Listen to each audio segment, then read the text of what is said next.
Vous écoutez Europe 1, il est 8h16. L'interview politique d'Europe 1, Jean-Pierre Elkabbach. Vous recevez ce matin le ministre de l'économie, Emmanuel Macron. Messieurs, c'est à vous. Bienvenue Emmanuel Macron, bonjour. Bonjour. Vous qui parlez peu, en tout cas en public. Le FMI publie des chiffres cités tout à l'heure par Axel de Tarlet, annonçant pour 2015 un plus de croissance pour la zone euro, 1,2 au lieu de 0,8, pour l'Allemagne 1,5 au lieu de 1,3 et pour la France 0,9 au lieu de 0,4. Est-ce que la France pourra dépasser, parce qu'on voit les conséquences aussi pour l'emploi, dépasser le 1% cette année ? Je l'espère. En tout cas, ces chiffres sont bons. Ils montrent qu'il y a une nouvelle donne qui est positive. On en voit les prémices. Je pense que cette nouvelle donne, c'est-à-dire des taux d'intérêt bas, surtout après l'intervention de la BCE, un prix du pétrole bas, un euro qui est plus faible par rapport au dollar, ce qui est bon pour nos exports. Cette nouvelle donne, elle est renforcée par les premiers fruits de notre politique économique, le pacte de responsabilité, le CICE, qui maintenant connaissent leurs premiers effets. Donc oui, les choses sont en train de s'améliorer, mais vous savez, il ne faut pas attendre la croissance comme on attend la mousson. Il faut continuer à travailler et faire nos réformes. C'est-à-dire et même accepter les hausses du chômage.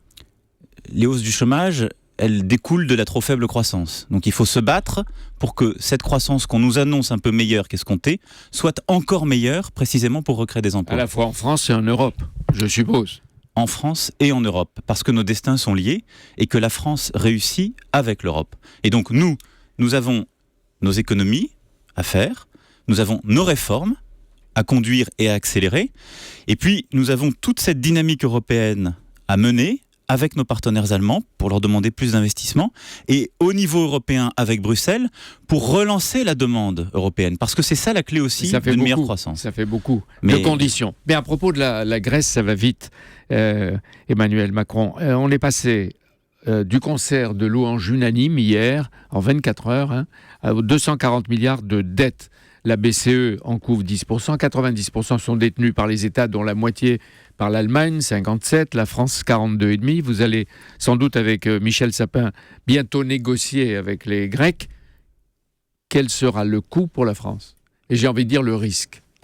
Écoutez, le coût pour la France aujourd'hui, c'est celui de son exposition à la dette grecque. Vous avez rappelé les chiffres, 42 milliards d'euros, mais je crois que ça n'est pas le jour pour parler de cela, et il ne faut pas là-dessus lever les inquiétudes. Dans quelle situation est-on ? Nous la connaissons.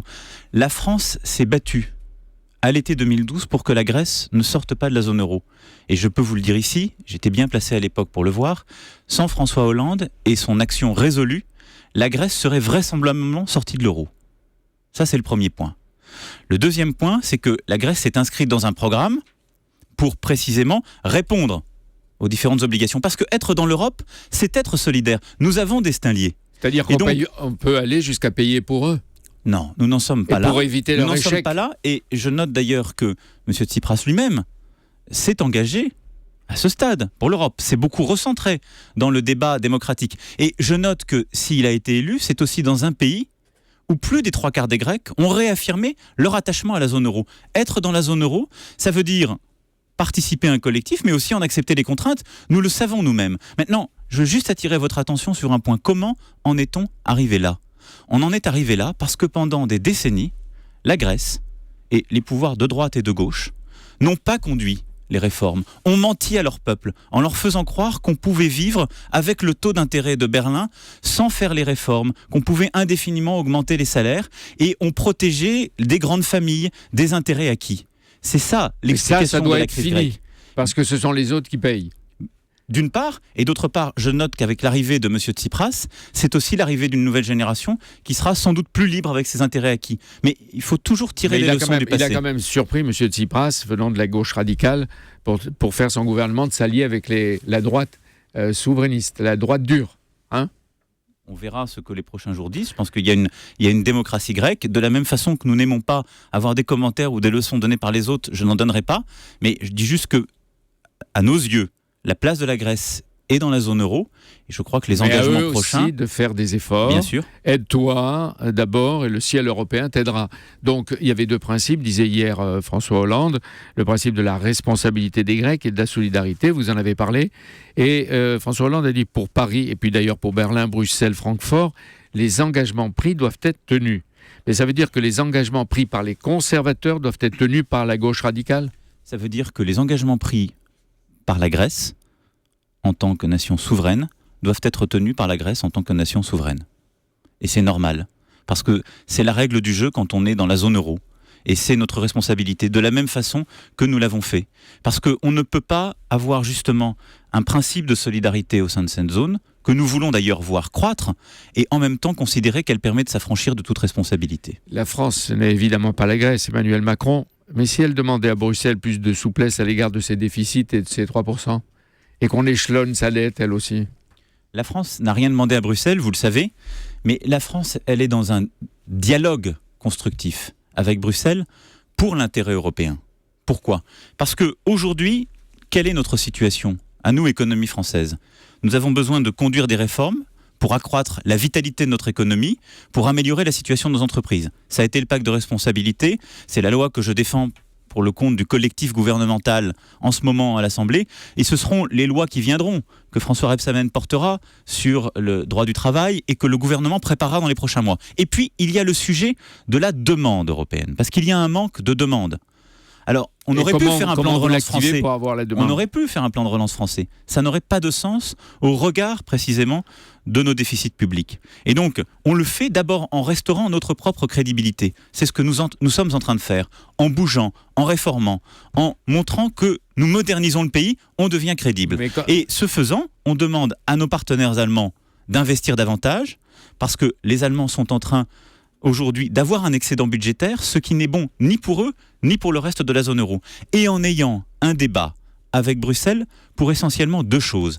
Avoir des politiques macroéconomiques plus adaptées, c'est-à-dire permettre à tous les pays de se mettre dans un chemin de réduction de leur déficit public, mais raisonnable, au bon rythme. Et ensuite, avoir une politique d'investissement ambitieuse. Le plan Juncker, c'est un premier point, mais il faut aller plus loin. Mais il faut qu'il arrive. Et après le vote de la loi, on va parler de la loi Macron, mais après le vote de votre loi, pour vous, pour le gouvernement, c'est les vacances. Les réformes, c'est fini, jusqu'à la fin du quinquennat ? Alors, vous savez, d'abord, quand on fait des réformes, on les annonce. Ensuite, on les défend au Parlement, on les fait voter, et puis il faut les appliquer. Mais vous en avez d'autres dans vos tiroirs. Et donc, il va y avoir un très gros travail qui a déjà commencé d'ailleurs dès aujourd'hui pour les appliquer. Ensuite, bien évidemment que nous allons préparer d'autres réformes, d'autres mesures pour aller de l'avant. Par exemple, à aucun moment, nous serons statiques. Vous savez, il y a le bon rythme pour faire les choses. Là, nous sommes dans le travail de conviction pour faire voter cette loi et une dizaine de réformes importantes, pour certaines historiques, qui sont dans cette loi. Elle sera ensuite appliquée et nous préparerons la suite. Vous dites que la France doit se moderniser pour arrêter de transformer l'or en plomb, vous l'avez dit hier. Avec votre loi, vous prétendez transformer le plomb en or, et si je comprends bien, garder l'or en or. Comment vous ferez ? Ce que je voulais dire par là, c'est qu'en effet, il y a dans notre pays une vitalité économique. Il y a beaucoup de Françaises et de Français qui veulent entreprendre, investir, travailler. Et parfois, même trop souvent, il y a des règles qui les en empêchent. Et donc, en ouvrant certains secteurs, celui des transports en autocar, en ouvrant l'accès à certaines professions. Et donc, je peux vous donner des tas d'exemples pour vous montrer que le transport, combien d'emplois ? Quand je prends cette formule... 22 000 emplois, c'est possible ? Oui, alors j'ai toujours été très prudent. Je l'ai été d'ailleurs la dernière fois qu'on s'est vu sur des chiffres, parce qu'on peut asséner des grands chiffres à la population française, ça n'a que peu de sens. Ce qui est sûr, c'est que plusieurs milliers d'emplois, en effet, c'est des chiffres qui sont esquissés, celui que vous venez de rappeler, que permettrait la création de ce secteur, l'ouverture de ce secteur. Ce que je peux vous dire, c'est que nos amis allemands ont ouvert davantage les autocars dans leur pays. Ils sont passés de 3 millions à 8 millions de voyageurs en 18 mois. Les Anglais aussi. Nous avons aujourd'hui 110 000 voyageurs en France. Donc je pense qu'il y a un vrai potentiel d'activité. Et alors, et les notaires, auteurs d'un lobbying forcené, ils prétendent que 10 000 emplois seront détruits avec votre loi. Ça n'est pas sérieux. Ça n'est pas sérieux. Et je pense que quand on s'attache aux études d'impact, il faut avoir de l'objectivité. C'est rarement ceux qui font l'objet d'une réforme, qu'ils refusent en effet en profondeur, qui peuvent dire ce genre de choses. Que fait-on sur les notaires ? Que fait-on ? De la transparence en matière de tarifs, ce qui est normal. Au plus, tous les 5 ans, on révisera les tarifs, et il faut que ces tarifs reflètent les coûts, avec des critères de proportionnalité, pour protéger les petits offices. Deuxième chose, on dit, là où c'est possible, quand il manque justement des notaires, il faut qu'il y ait une liberté d'installation qui n'existe pas aujourd'hui. Et puis qu'on rajeunisse aussi. Et donc ça permettra de rajeunir cette profession, de l'aider à s'organiser. On attend aussi au travail du dimanche, on vous attend. En commission, vous avez supprimé les 5 dimanches de plein droit et laissé un choix de 0 à 12 et aux élus, aux maires. Et c'est interprété comme un recul, que les maires se débrouillent. Non, ça n'est pas un recul. Je pense que c'était cohérent par rapport à la philosophie de ce texte. Qu'est-ce qu'on dit ? On dit il faut en effet que sur le territoire, là où ça a du sens, les élus locaux puissent ouvrir jusqu'à 12 dimanches par an. 12 dimanches par an, c'est un maximum. De la même façon, si on croit à la liberté des élus locaux, il faut leur laisser la possibilité, si ça a du sens dans leur commune, de n'ouvrir qu'à 1 ou 2 dimanches. Parce qu'on voit les principes, et vous avez parlé pendant 82 heures avec une présence constante en commission. Et d'ailleurs, au passage, la loi avec 106 articles, elle en a maintenant 202. Et vous avez 3100 amendements et vous allez durer comme ça jusqu'au 10 au moment du vote. Et donc les maires, mais ce ne sont pas les préfets, mais les maires qui vont décider, sauf à Paris. Comment vous allez convaincre Anne Hidalgo de passer à peut-être 10, 12 ? Écoutez, partout où cela a du sens, moi j'ai confiance dans les élus locaux, partout où ça crée de l'activité, il y aura des ouvertures. Beaucoup de villes ont déjà décidé de parfois passer en zone touristique pour ouvrir plus de 5 dimanches et aller jusqu'à 52 dimanches. Ça n'a pas toujours de sens. Et donc il faut laisser de la liberté aux élus, il faut laisser la possibilité, là où cela crée de l'activité, là où c'est une demande de la population, de pouvoir ouvrir 12 dimanches par an. Mais de la même façon, c'est pour ça que j'assume totalement la décision de ne pas avoir gardé 5 dimanches obligatoires, c'est qu'il y a des petites communes rurales où 1 ou 2 dimanches, c'est bien suffisant. On va encore parler pendant longtemps. Vous pensez que l'esprit du 11 janvier va inspirer les députés de tous les partis qui vont voter pour votre loi ? Vous savez, l'esprit du 11 janvier, c'est un peuple qui se tient debout et qui a envie d'avancer. C'est ça l'or dont je parlais hier.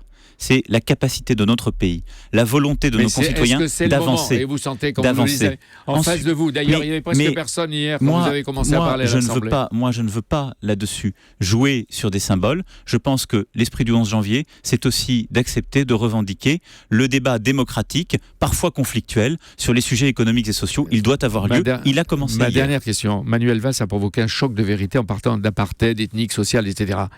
Est-ce qu'il est vrai qu'il y a un plan banlieue qui est en préparation ?